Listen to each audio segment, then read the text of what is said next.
This time of year in late summer, I always like to walk around the gardens and kind of look at some annuals that really performed well for us. And one of those annuals that I tend to sometimes overlook are the sweet potato vines, but this is something that always gets a lot of attention. Now, I know sweet potato vines have been on the market for quite some time, and some of you probably know them really well, but there are a lot of cultivars out there. For some of you, you might have seen these out in landscapes, but not really known what they are or much about them. So I want to kind of review some of our sweet potato vines that we have here in our collection that just always get a lot of attention. Now, sweet potato vines, they're actually native to tropical America, and the edible sweet potato vine often has a pink or white morning glory-like flower. Now the ornamental ones that we have here showcase, they tend to not flower because they're bred really more for the foliage.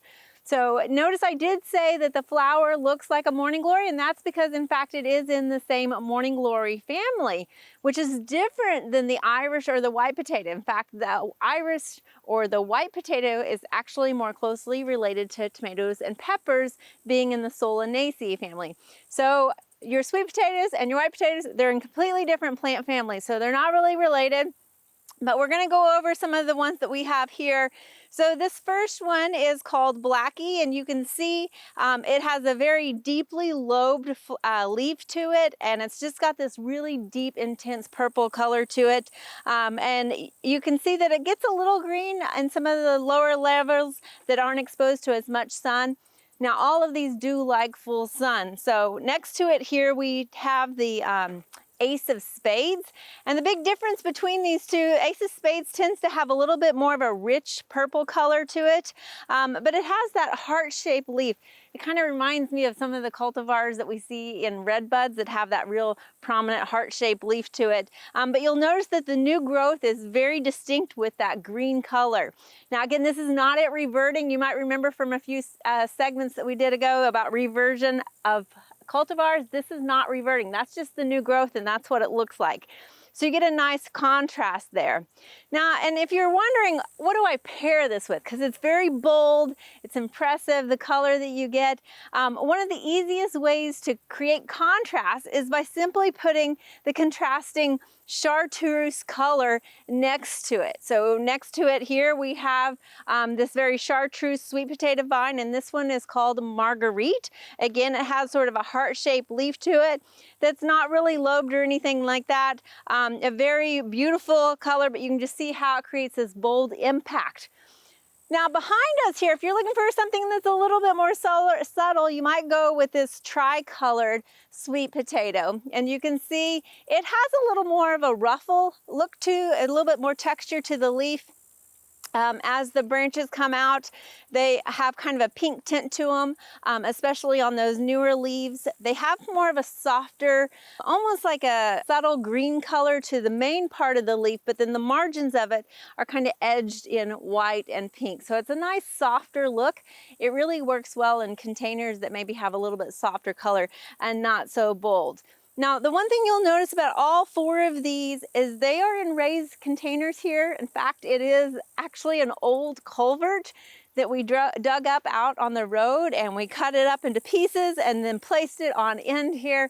Now you'll notice that all of these have more of a trailing habit or kind of a spreading habit. If you plant them on the ground, they kind of sprawl out, and they work really well to quickly cover the ground for that reason. So you can plant a plant in the ground, and it's going to really help suppress some of that weed because it's almost like a living mulch.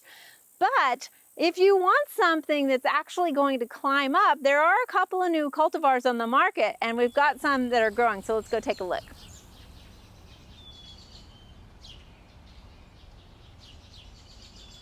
So here we have Sweet Caroline Upside Black Coffee, and you can see how it's created this impressive wall of color here behind us.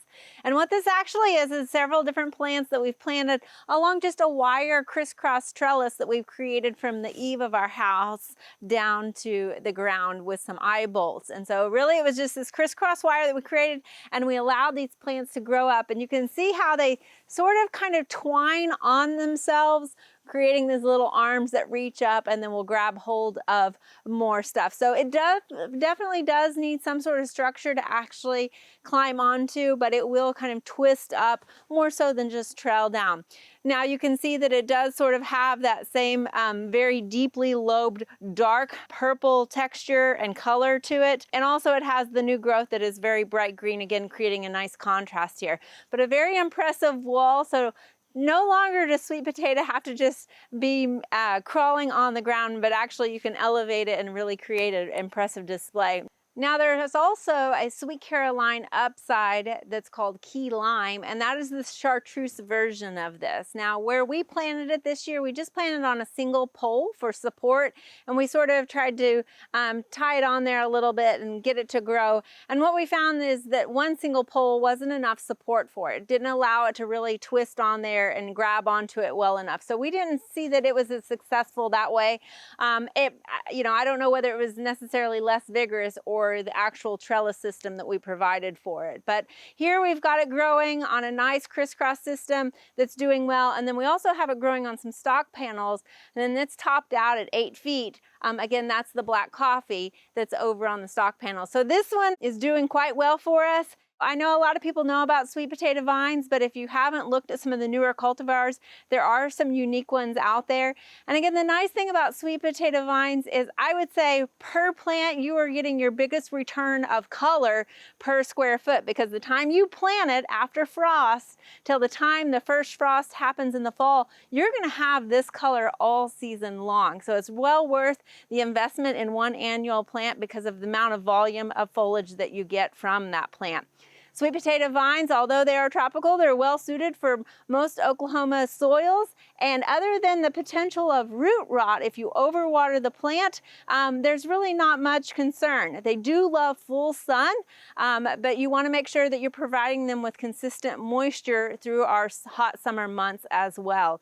So regardless of whether you wanted to trail down, spread out, or grow up, there is a sweet potato vine out there for you to add into your landscape.